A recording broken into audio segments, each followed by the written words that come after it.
Hey there.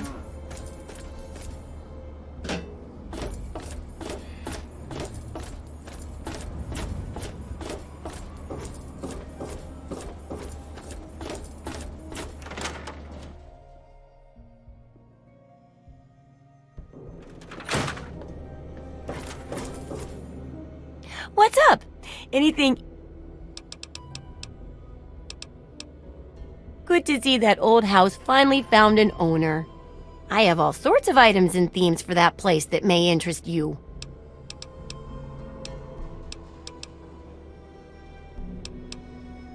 Of course I can. Which one in particular interests you? If you're wounded, or you've hurt one of your limbs badly, this setup will allow you to heal it up as good as any other wasteland doctor.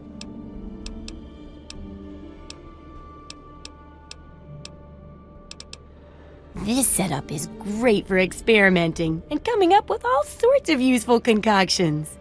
It can also be used to get rid of any horrible addictions you may have from tasting your results. Sound? Sure.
Don't hurt yourself. See ya.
Welcome, my friend.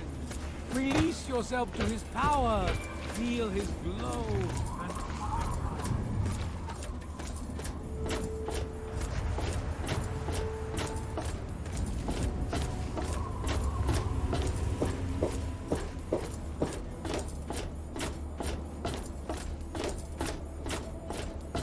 And Huh? Yeah? Well, all right. Let me count out...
No more hiding for you!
I can hear you.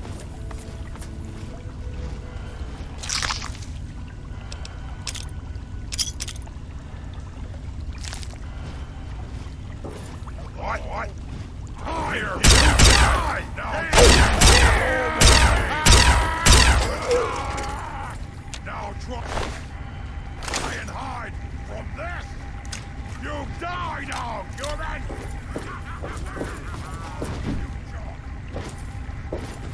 You die now, human!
That batch of tests was inconclusive, but Madison and I are convinced it's a problem with the secondary filtration system. We're going to recalibrate the equipment and try again tomorrow, so that...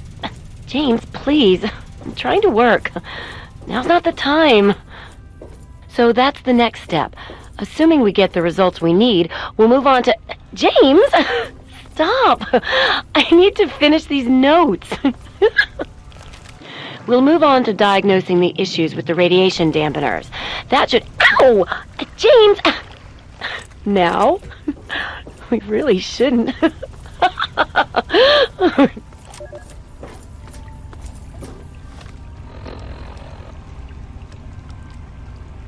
So, here I am, back where it all began.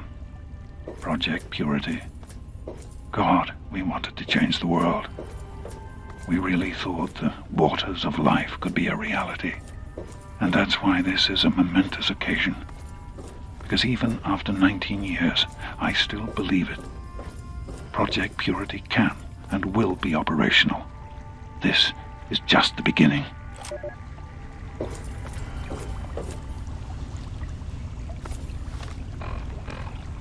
This is day 2 of my attempt to resurrect this project. I've got one of the portable fusion generators up and running, but it's just enough to power the emergency lighting and a couple of other systems. That will serve for now, but I'll need help powering up the mainframe. Time to visit Madison at Rivet City.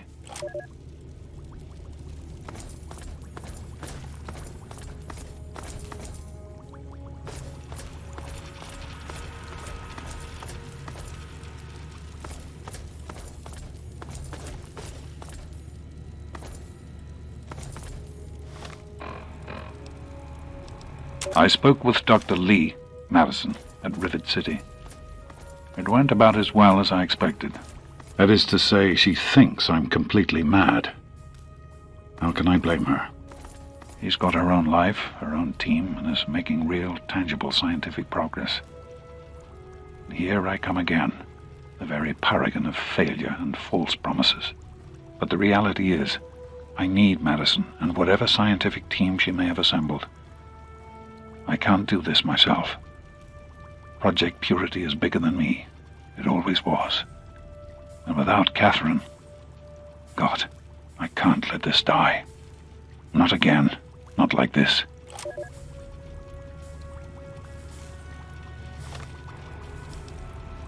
Well, here we are again. Project Purity and me. It's been close to 20 years since my last entry. Since I left all of this behind to make a life for my son. We've spent that time in Vault 101, tucked away from the rest of the world. It wasn't perfect, but it was safe, and that's all I could have hoped for. Now my son is a grown man, handsome, intelligent, confident, just like his old man. And as hard as it was to admit it, he doesn't need his daddy anymore.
Even in Vault 101, my work on Project Purity never really stopped.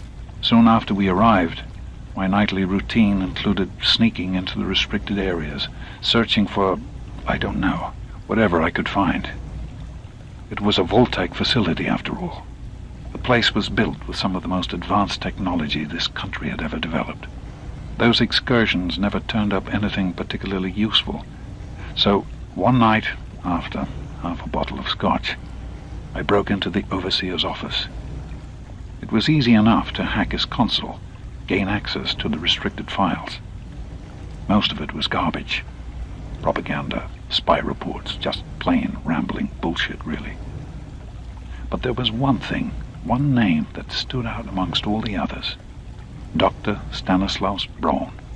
I knew of Braun's work, of course. He was a celebrity in his day, Vault-Tec's sorcerous scientist, leaving his peers in awe of his technological wizardry. But it was in Vault 101 that night in the overseer's office I first learned of Braun's involvement in Vault-Tec's social preservation program and his work on something called GEC, the Garden of Eden Creation Kit.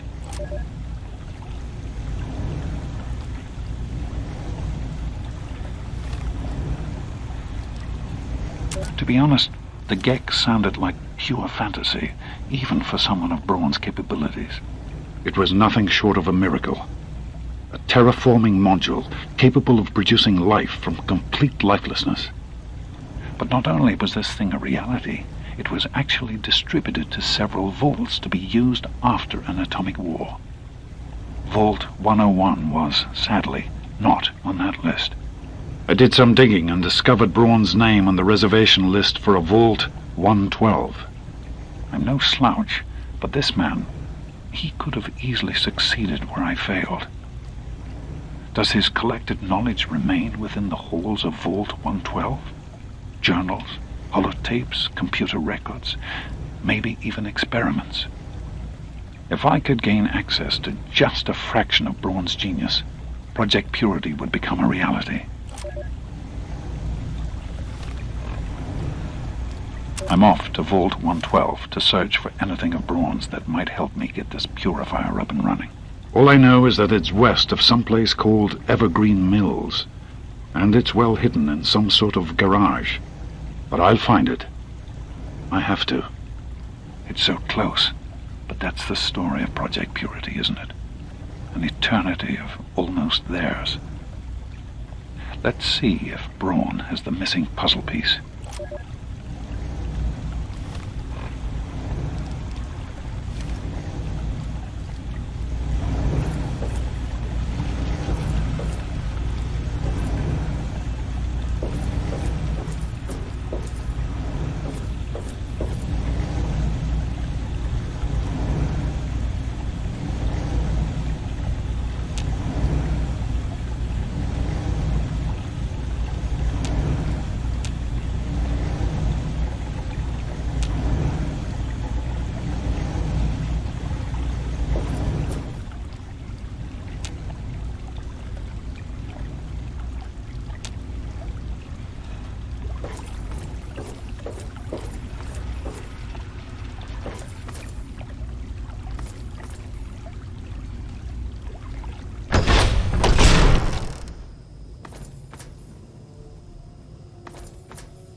Welcome to Vault 112, resident. According to sensors, you have arrived 202.3 years behind schedule. Please redress in your Vault Tech issued Vault suit before proceeding. If you have misplaced your suit, I am authorized to distribute a new one. Once dressed, please proceed down the stairs to the main floor so that you may enter your assigned Tranquility Lounger. A Tranquility Lounger is available. Please be seated. I'm sorry, but I am not at liberty to chat right now.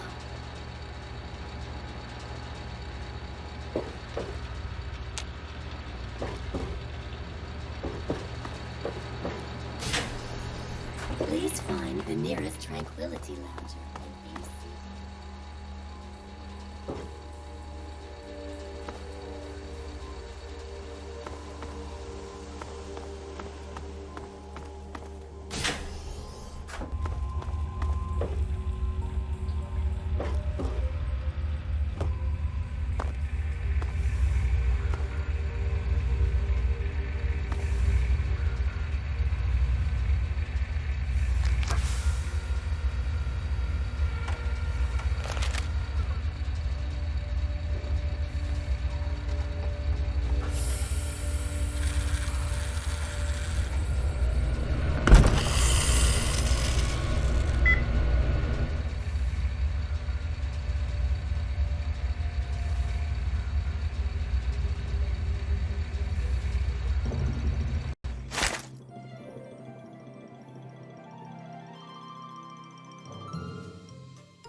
You probably ought to go talk to Betty, kiddo. Don't want to keep her waiting. She's out there on the playground, probably looking for you. Run along now.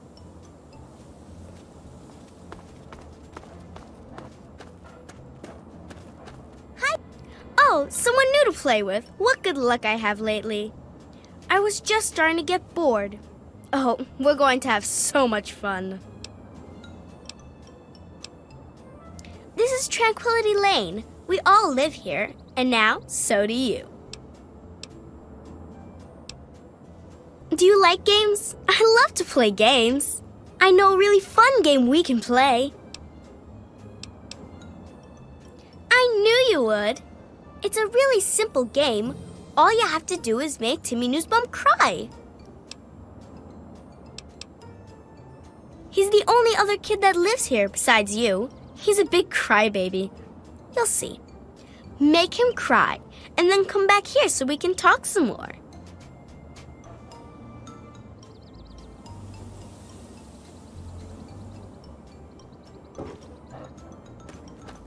You're not supposed to be here. He can't stop you. You don't belong here. You're not supposed to be here. It's not real, none of it. It needs to end. The suffering must end.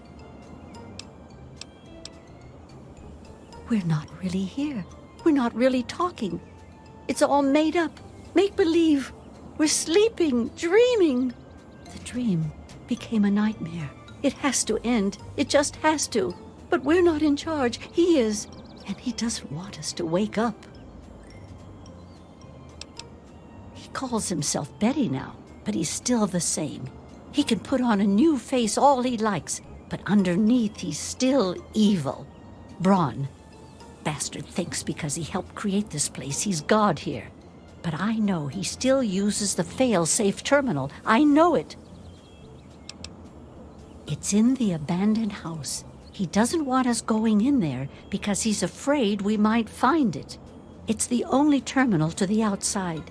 The only way to shut the whole thing down. You've got to find it.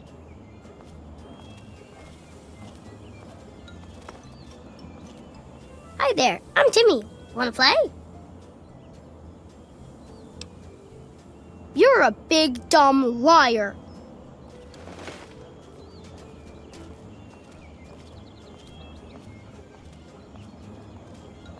What can I do for you, sport?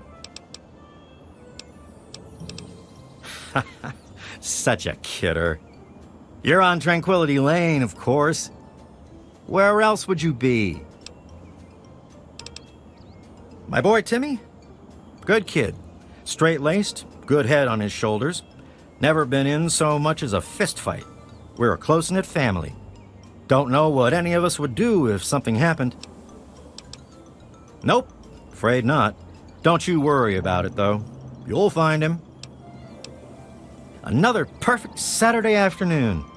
Make sure you enjoy it, sport. You mean besides how wonderful it is to live here? Everyone's very friendly. Even old lady Dithers, though she's lost most of her marbles. Sounds like you've been spending too much time with your nose in those darned comic books, sport. Bye-bye. Hi, wanna play? What? No, she didn't. Did she? I don't like her. She's creepy, and she laughs at stuff that isn't funny. What? You're weird. It's okay, I guess. I don't really have nobody to play with, except for Betty, and she's kind of, well, she's mean. Your dad? Nope, I haven't. Did he get lost? See you later. Hi, wanna play? What? I don't... See?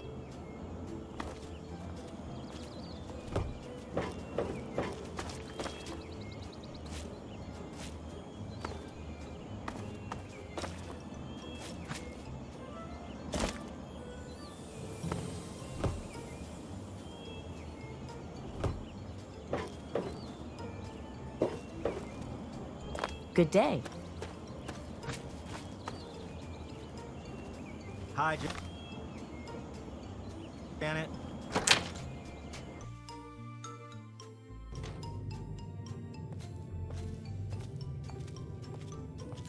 Good day. Well, hi there. Timmy? Oh, he's a good boy. George and I are so proud of him. I don't care what Mabel says. I don't think military school would do him any good at all. I have half a mind to give her that brochure back and tell her just what she can do with it. No, sweetie, I haven't. I'm sure he'll come looking for you before long, though. Well, George and I have been here, why, as long as I can remember. What? Oh, sweetie, maybe you should just run along and play. It sure is, but it always is here. Have a great day.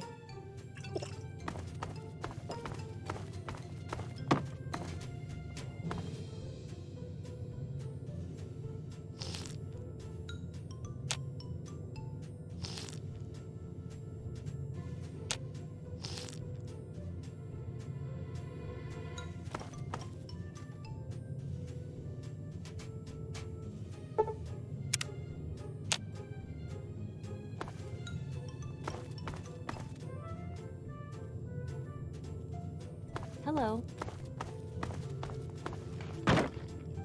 Hey there.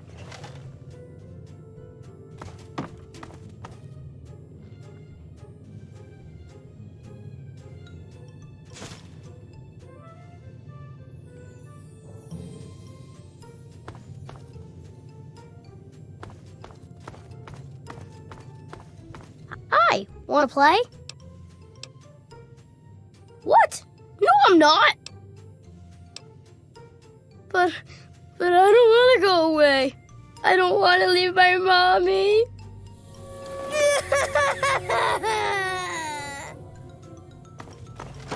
Sure is a beautiful day today. Bye.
Yay, you did it! Good job! A clever approach. I'm not sure I would have considered it. Very encouraging. Your reward for winning the game is to ask a single question. I will answer honestly and frankly.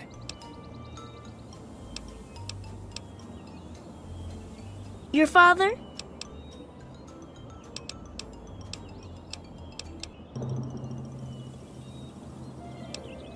Your father? Oh, I had no idea. This is simply too rich. He's the reason you came here? I mistakenly assumed you had simply blundered in here on your own. Well, this certainly changes things, doesn't it?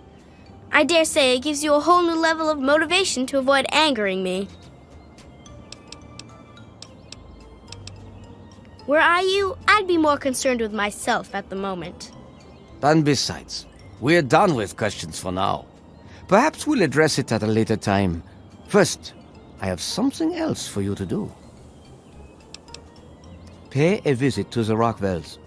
They're very happily married, and I'd like you to change that. Put an end to their marriage, and we'll talk. Then I'm afraid we have nothing more to say to one another.